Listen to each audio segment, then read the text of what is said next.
Hey guys, welcome back to my channel that is study with Puja Mittal.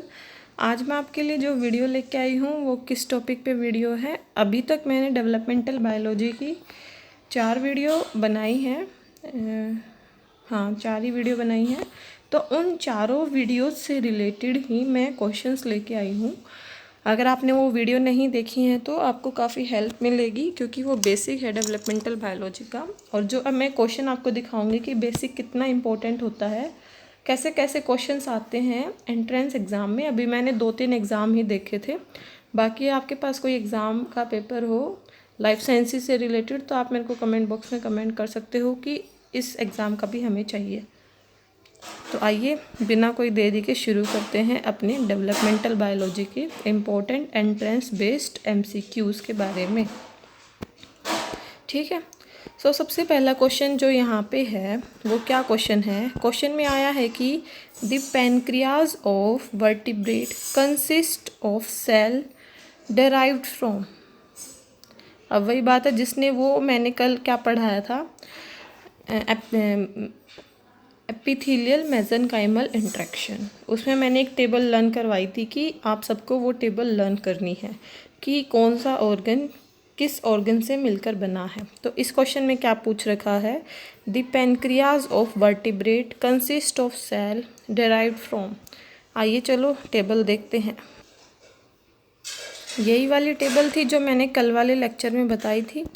तो इस को आप समझने के लिए लास्ट लेक्चर ऑन कर लेना। यहाँ पे देखो गट ऑर्गन में क्या दे रखा है, पैनक्रियाज। इसकी जो ये टेबल गलत थी, यहाँ पे आता एपिथेलियल, यहाँ पे आता मेसेनकाइमल। तो ये एपिथेलियल लेयर इसकी किससे बनी हुई है, एंडोडर्म से, और इसकी मेसेनकाइमल किससे बनी हुई है, मेसोडर्म से।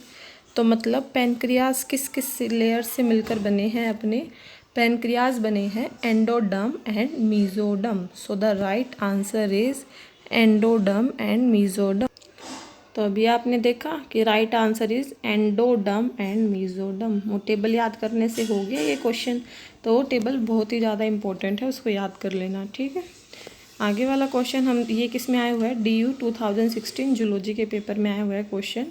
अब ये वाला हम टॉपिक करते हैं। इसमें क्या है, the inner cell mass of mammalian blastocyst develop into. अब अगर काफ़ी लोग ऐसे होंगे जिनको ये नहीं पता होगा इनर सेल मास क्या होता है, ब्लास्टोसिस्ट क्या होता है, अगर उनका बेसिक क्लियर नहीं है तो। अगर आपका क्लियर है तो आप कंटिन्यू रह सकते हैं इस क्वेश्चन के साथ, नहीं तो मेरी पुरानी वीडियोस आप देखिए। मैंने प्लेलिस्ट बना रखी है, मैं प्लेलिस्ट का लिंक डिस्क्रिप्शन बॉक्स में डाल दूँगी। तो यहाँ पे क्या कह रखा है, ICM of mammalian blastocyst develops into. किस में डेवलप होता है, ओल एम्ब्रियोनिक स्ट्रक्चर। मैंने वहाँ पे बात की थी कि ये अपना जो ब्लास्टोसिस्ट बन जाता है उसकी बाहर वाली लेयर क्या होती है, ट्रोफोब्लास्ट, और इनर क्या होता है उसका, inner cell mass. Inner cell mass जाके पूरी बॉडी के ऑर्गन बनाता है, और ट्रोफोब्लास्ट जो होता है वो सिर्फ प्लेसेंटा बनाता है। प्लेसेंटा को क्या बोलते हैं, नॉन एम्ब्रियोनिक स्ट्रक्चर, और बाकी जो इससे आईसीएम से बन रहा है उसको बोलते हैं एम्ब्रियोनिक स्ट्रक्चर। तो ये तो सारे ही एम्ब्रियोनिक स्ट्रक्चर बनाता है, इसलिए the correct option is all embryonic structures. ठीक है। ये आया हुआ है DU 2016 जूलॉजी एंट्रेंस पेपर में। ठीक है। अब जो अपना क्वेश्चन है वो क्वेश्चन है कि the process of early development in which the 3 germs layer form is called। 3 germs layer कौन सी प्रोसेस में बनती है, ये वाली जो मैंने 4th वीडियो बनाई है उसमें बताया है कि एम्ब्रियो के बाद जो ये आईसीएम बनने के बाद जो ये कंप्लीट ऑर्गेनिज्म की जब प्रोसेसिंग स्टार्ट होती है तो एक प्रोसेस होती है गैस्ट्रुलेशन। उस गैस्ट्रुलेशन में क्या होता है, आगे जाके तीनों की तीनों germ layer ecto meso endo इनको बनना होता है। तो 3 जर्म लेयर यहाँ पे कौन सी हैं, एक्टो मीजो और एंडो। ठीक है। तो उन जर्म लेयर की फॉर्मेशन को हम क्या बोलते हैं, gastrulation. So the correct option is C. ये क्वेश्चन आया हुआ है DU में 2017 में। अगला क्वेश्चन यहाँ पे क्या है कि kidney of the vertebrate embryo develop from. अब आपने जो वो टेबल मैंने दिखाई थी ना, उसी टेबल में यही क्वेश्चन है कि किडनी का जो एपिथेलियल पोर्शन है वो भी, मतलब एपिथेलियल का मतलब बाहर वाला, वो भी बनता है मेसोडर्म से, और जो वो मेसेनकाइमल पोर्शन है वो भी बनता है मेसोडर्म से। सो the correct option is mesoderm, क्योंकि किडनी सिर्फ इकलौता ऐसा ऑर्गन है जो सिर्फ मेसोडर्म से ही बनता है, इसमें एक्टो और एंडो इन्वॉल्व नहीं होती। आंसर भी देखो यहाँ पे डीयू के पेपर में, ये मैंने आंसर की वाला पेपर उठाया था 2018 DU. So the correct option is mesoderm. ठीक है, आप मैंने अभी थोड़ी देर पहले जो टेबल दिखाई थी उस टेबल को देख लेना फिर से।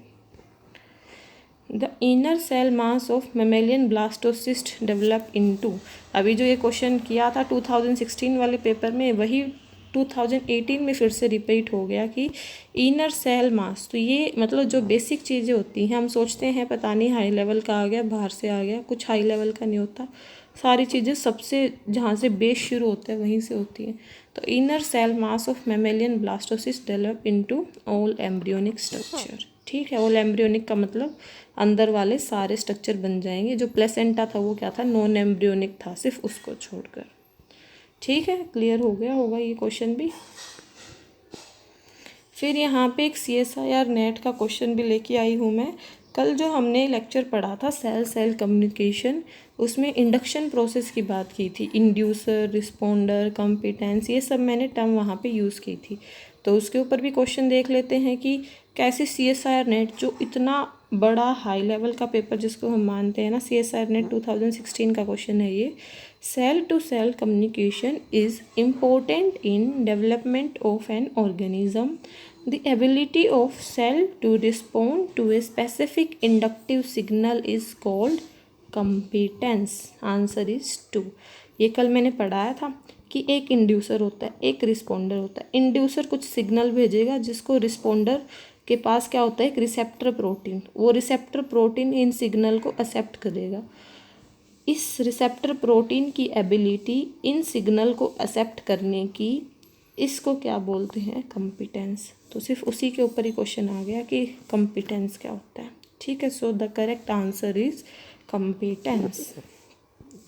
आगे ये भी एक CSIR नेट 2015 का क्वेश्चन है। इसमें क्या आया हुआ है, इंस्ट्रक्टिव एंड परमिसिव, ये वाली भी मैंने जो सेल सेल कम्युनिकेशन वाली वीडियो बनाई थी उसके अंदर ये टॉपिक है वीडियो 4 में। Instructive and permissive interaction are two major mode of inductive interaction. मैंने बोला था कि जो ये प्रोक्सिमेट इंट्रैक्शन होते हैं या फिर जिसको इंडक्टिव इंट्रैक्शन बोलते हैं, वो क्या टाइप के होते हैं, दो, इंस्ट्रक्टिव और परमिसिव। इंस्ट्रक्टिव में क्या होता है कि उनको फेट नहीं पता, उनको सिग्नल चाहिए। परमिसिव में उनको फेट पता है, उनको बस एनवायरनमेंट चाहिए। इस चीज़ को समझना है तो लास्ट वीडियो देखिए आप। तो क्वेश्चन है कि instructive and permissive interactions are two major modes of inductive interaction during development. The following compares some properties of cell lines of cord blood stem cell line which are stored in experiments where they behave as their original self. Cord blood can also be retrieved from liquid nitrogen for procuring stem cell. Unlike cell line, the stem cell can be additionally induced to undergo differentiation into desired lineage, which are very different from their original self. The behavior of cell line and stem cell is analogous to which of the interaction. तो question में क्या कहा है कि instructive और permissive दो type की interaction होती हैं जो हमें मिलती हैं। हमने यहाँ पे एक एग्जाम्पल लिया है सेल लाइन का और कोर्ड ब्लड स्टेम सेल, मतलब एक तो सेल लाइन ले ली और एक स्टेम सेल ले ली जिनको लिक्विड नाइट्रोजन में स्टोर करके रखा है। एक्सपेरिमेंट के टाइम क्या किया, सेल लाइन को लिक्विड नाइट्रोजन से निकाल लिया और उसको जो एनवायरनमेंट चाहिए ना जिसमें वो सेल लाइन कंप्लीट एपिथेलियम में चेंज हो जाएगी, उसको बस वो एनवायरनमेंट प्रोवाइड कर दिया कि ये चेंज हो जाए। बट जो स्टेम सेल थी, यहाँ पे देखो बात लिख रखी है कि द स्टेम सेल, ये वाला line, can be additionally induce to undergo differentiation. मतलब एडिशनली यहाँ पे क्या हुआ, ये क्या है, इंड्यूस किया गया है, मतलब कुछ इंड्यूसिंग सिग्नल इसको दिए हैं। आपने मेरी लास्ट वीडियो देखी होगी तो आप काफ़ी अच्छे से इसको गेन कर पा रहे होगे कि इंड्यूसर था, मतलब इसके लिए हमें इंड्यूसर लेना पड़ा। तो सेल लाइन क्या थी, उनको तो बस एनवायरनमेंट चाहिए था और वो चेंज हो गई, मतलब उनको सिर्फ परमिशन चाहिए थी कि मैं बन जाऊं या नहीं। बट जो स्टेम सेल थी उनको शुरू से ही क्या था, इंस्ट्रक्शन चाहिए थी कि मेरे को क्या बनना है। ठीक है, तो यहाँ पे फिर स्टेम सेल कैसे बिहेव कर रही हैं as instructive and cell line कैसे बिहेव कर रही हैं एज परमिसिव। तो थर्ड ऑप्शन आप देखिए क्या दे रखा है, cell line show permissive interaction whereas stem cell show instructive instruction. So the correct option is option number 3। तो ये अभी तक जो मैंने वीडियो बनाई है उनसे रिलेटेड डेवलपमेंटल बायोलॉजी के क्वेश्चन हैं। मेरी प्लेलिस्ट पे बने रहें, मेरे चैनल पे बने रहे, आगे आने वाले वीडियोस को मिस ना कर पाएँ, इसलिए अभी तक सब्सक्राइब ना किया हो तो सब्सक्राइब कर देना यार। So thanks to all, keep watching, keep supporting.